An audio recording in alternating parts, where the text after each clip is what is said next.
What's up, it's your girl Vegan A, and let's get into this vegan gnocchi recipe that I made actually from all leftovers that were going to go bad in my fridge.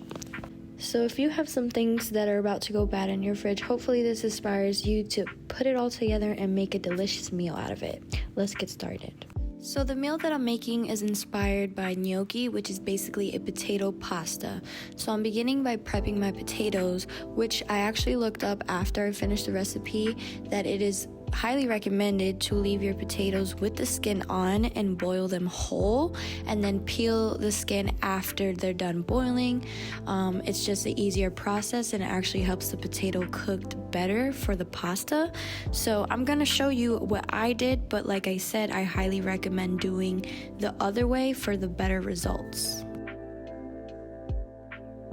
So you're just gonna throw your potatoes in boiling water and cook until they're soft, or you can put a fork through them, usually between like 20 to maybe 25 minutes. So again, the theme of this recipe is just using simple ingredients that were gonna go bad in my fridge anyway to create something magical. So I had some wilted herbs and I made a really quick pesto, and the full ingredient list for everything will be below with the rest of the description.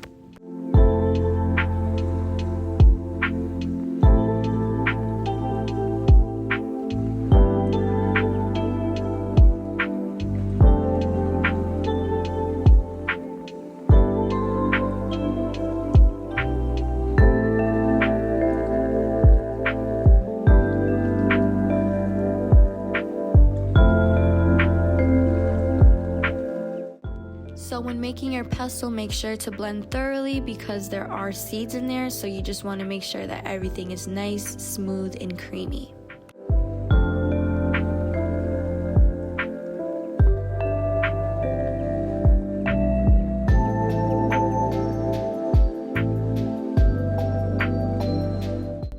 So these mushrooms were ready to go, so I thought it would be a great idea to create some type of mushroom-based sauce for the bottom of our pasta.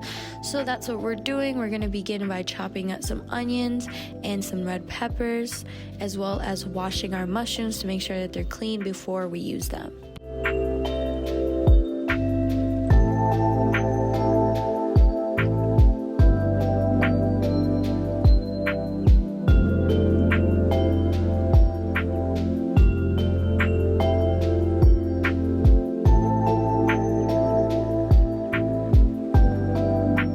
Saute the onions that you chopped up until they begin to get translucent in color, and then after about 5 minutes we're gonna add in our mushrooms. So all mushrooms carry a different amount of water depending on what kind. Baby Bella specifically has a lot of water inside them, so we're just going to be cooking this for about 15 minutes or so until the mushrooms start to dry out and all the water is released from them.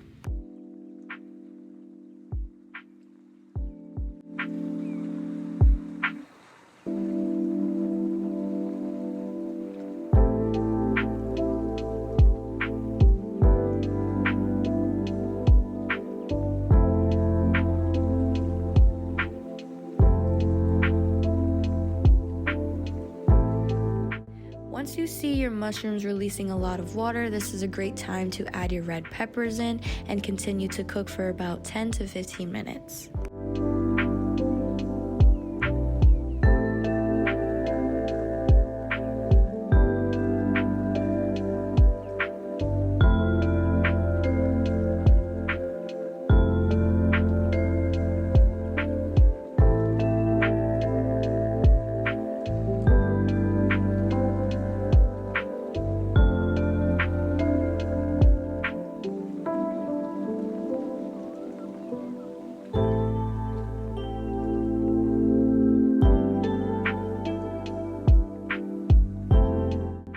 Then add in your seasonings and mix thoroughly and continue to cook for an additional 5 minutes. At this point, your mixture should not have as much water and should be a little bit more cooked down and definitely brown in color.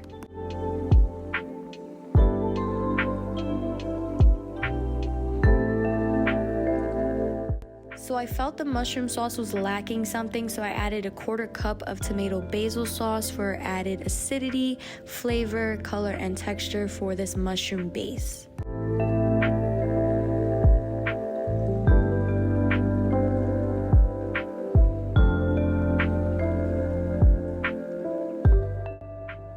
So once you cook that down for an additional 5 minutes, we're going to save half the batter for the pasta itself and then add the other half into our blender because we're going to be blending it all up until it's nice, smooth, and creamy.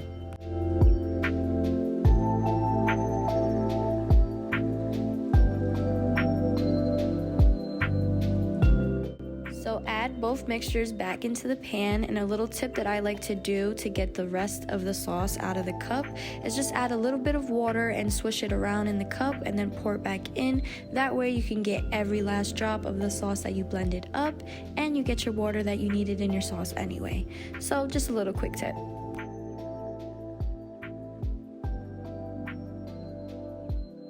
So at this point, your potatoes should be cooked. You're going to want to drain your potatoes and then quickly peel off the skin while they're hot because it's much easier to do that rather than when they cool down. So when doing this part, make sure that you thoroughly mash your potatoes and that there are no lumps and clumps. I actually did not do this as well as I should have, and it did affect my dough.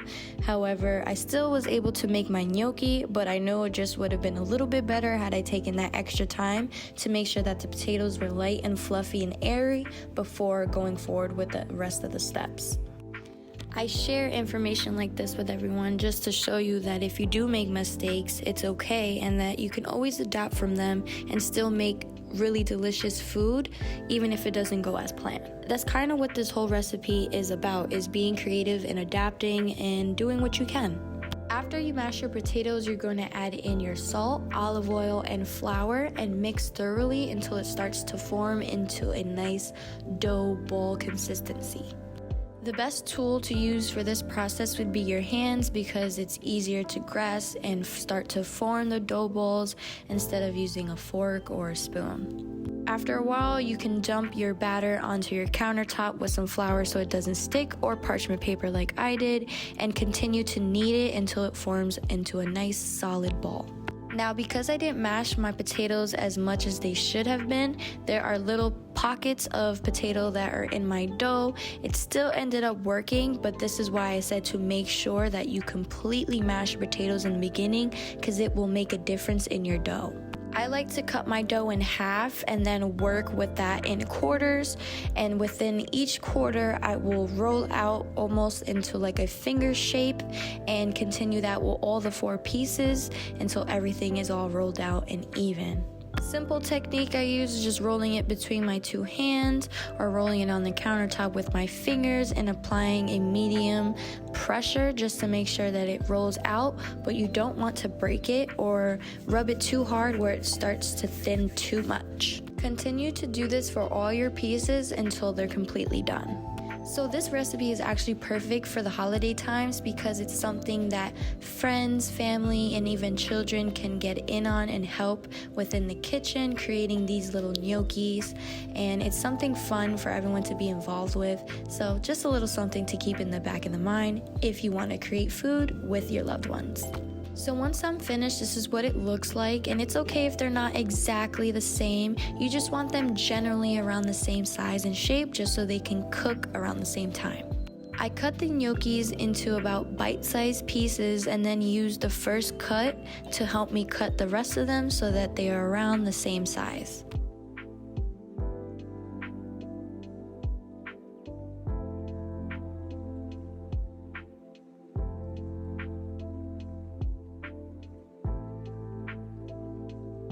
Once they're cut up, put aside in a bowl and continue for the rest of the logs until they're all done. And to help the gnocchis not stick together, you could roll them in flour just so when you put them in the bowl, it's not all in one clump. These are the finished pieces, and like I said, it's okay if they're not all exactly the same, just around the same size, just so they can cook around the same time as well. Get a pot of water boiling, and once you see that the water is boiling, add your gnocchi pieces one by one. You do not want to add all of them at the same time because they will stick together and will create a big clumpy mess. Gnocchi pieces only take a few minutes to cook, so once they are completely done, they will float to the top of the water, and all you have to do is just take them out and put them into a separate bowl. The bowl that I have here is filled with our pesto sauce from earlier, and in total, I believe I added about 4 tablespoons of pesto for the gnocchi that I cooked. You can add more or less depending on how dry or saturated you want your gnocchi to be. Once my gnocchi floats to the top, I know that they're done, so I just add it into the bowl and continue this step until all my gnocchi is finished cooking.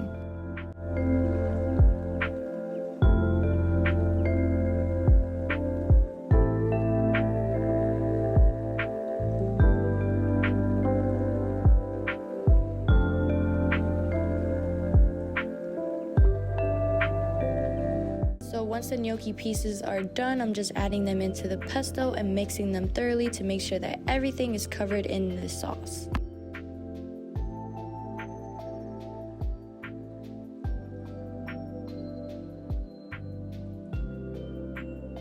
To finish plating, I added our mushroom sauce as our base, so I put it on the bottom, and then I added the gnocchi pieces on top, as well as garnished it with some vegan Parmesan cheese, some freshly sliced spinach, and some red pepper flakes because I personally like a little bit of heat in almost everything that I eat, but to each its own.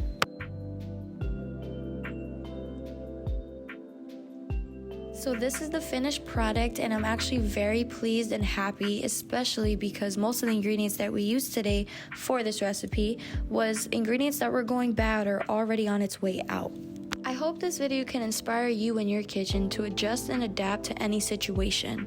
Nowadays, food is getting very expensive, and it's very important not to waste anything. The beauty about cooking for yourself is that there are no rules. You are the creator, and you can literally mix and match any ingredient in your recipe as you like. If you would like to recreate this recipe, make sure to check the description below for the exact measurements and ingredients. If you want to stay in tune with everything I got going on, such as recipes, restaurant reviews, vlogs, and a little bit of everything in between, make sure to follow my Instagram and TikTok, and maybe subscribe to the channel if you want. No pressure, nothing, just a little suggestion.